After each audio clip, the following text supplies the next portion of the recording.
Mamlaka ya Kudhibiti na Kupambana na Dawa za Kulevya DCEA imeendesha operesheni maalum ya siku 14 katika wilaya ya Mvomero, mkoa wa Morogoro, ikilenga kudhibiti uzalishaji wa bangi ndani na nje ya hifadhi ya Mikumi.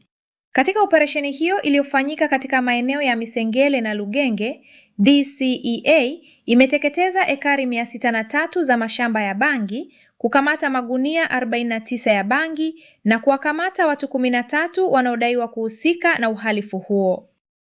Mamlaka ya Kudhibiti na Kupambana na Dawa za Kulevya katika mwendelezo wa kampeni yake maalum ya kudhibiti dawa za kulevya zinazozalishwa hapa nchini hususan bangi, imeendelea na operation maalum katika vijiji vya Visengele na Lugenge vilivyoko katika wilaya ya Mvomero, mkoa wa Morogoro, hususan kwenye hifadhi ya Mikumi na nje ya hifadhi ya Mikumi, na kufanya operation maalum ya kuteketeza mashamba ya bangi, ambapo ndani ya siku 14 imefanikiwa kuteketeza ekari 603, imekamata magunia ya bangi 49 na kukamata watuhumiwa 13 kuhusiana na uhalifu huo.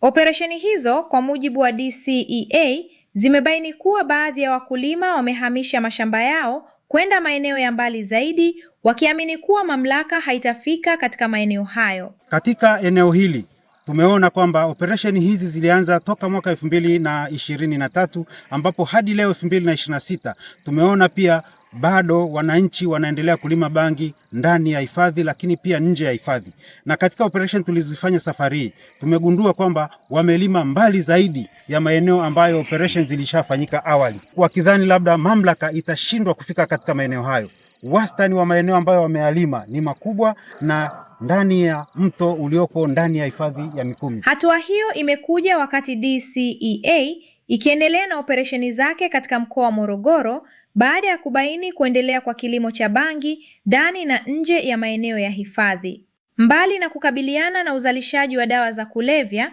operesheni hizo pia zimeibua athari za kilimo cha bangi kwa mazingira, ikiwemo ukataji wa miti mikubwa na miti ya asili kwa ajili ya kuandaa mashamba. Kilimo hiki cha bangi kinaleta athari kubwa sana kutokana na kwamba hawa wakulima wa mashamba ya bangi wamefeka miti mikubwa, wamefeka miti ya asili ili kuweza kutengeneza mashamba ya kulima bangi ndani ya hifadhi na nje ya hifadhi. Hivyo tuwaombe wananchi waendelee kutoa ushirikiano kwa serikali ili tuhakikishe kwamba tunatatua hili tatizo na kudhibiti kabisa kilimo cha. DCEA imesema operesheni hizo zitaendelea kuwa endelevu katika maeneo mbalimbali ya mkoa wa Morogoro, sambamba na kutoa elimu kwa jamii na kuimarisha ushirikiano na wananchi wanaozunguka maeneo ya hifadhi. Mamlaka imesisitiza kuwa itaendelea kutumia taarifa za kiintelijensia katika kuwafikia wahusika, kuwakamata na kudhibiti uzalishaji wa bangi, huku wananchi wakihimizwa kutoa taarifa kuhusu mashamba ya bangi katika maeneo yao.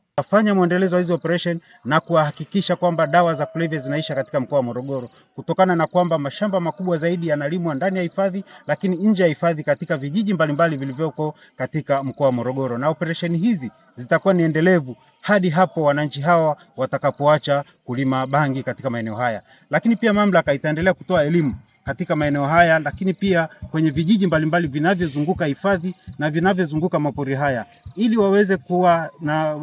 mabalozi wema kwa mamlaka na kutoa taarifa mbalimbali pale ambapo wanapobaini kwamba kuna mashamba katika maeneo haya, pamoja na kwamba maeneo haya yako mbali sana na vijiji na makazi ya wananchi, lakini mamlaka itaweka intelijensia ya kutosha ili kuhakikisha kwamba hizi operation na hawa wahalifu tutaendelea kuwakamata na kuhakikisha kwamba zao la bangi katika mkoa wa Morogoro linamalizika. DCEA imesema lengo ni kuhakikisha kilimo cha bangi kinadhibitiwa na hatimaye kumalizika katika mkoa wa Morogoro, huku juhudi zikiendelea kulinda mazingira na maeneo ya hifadhi dhidi ya matumizi kwa uzalishaji wa dawa za kulevya. Nikiripoti kutoka Morogoro Mvomero, mimi ni Lilian Mato wa DCEA Online TV.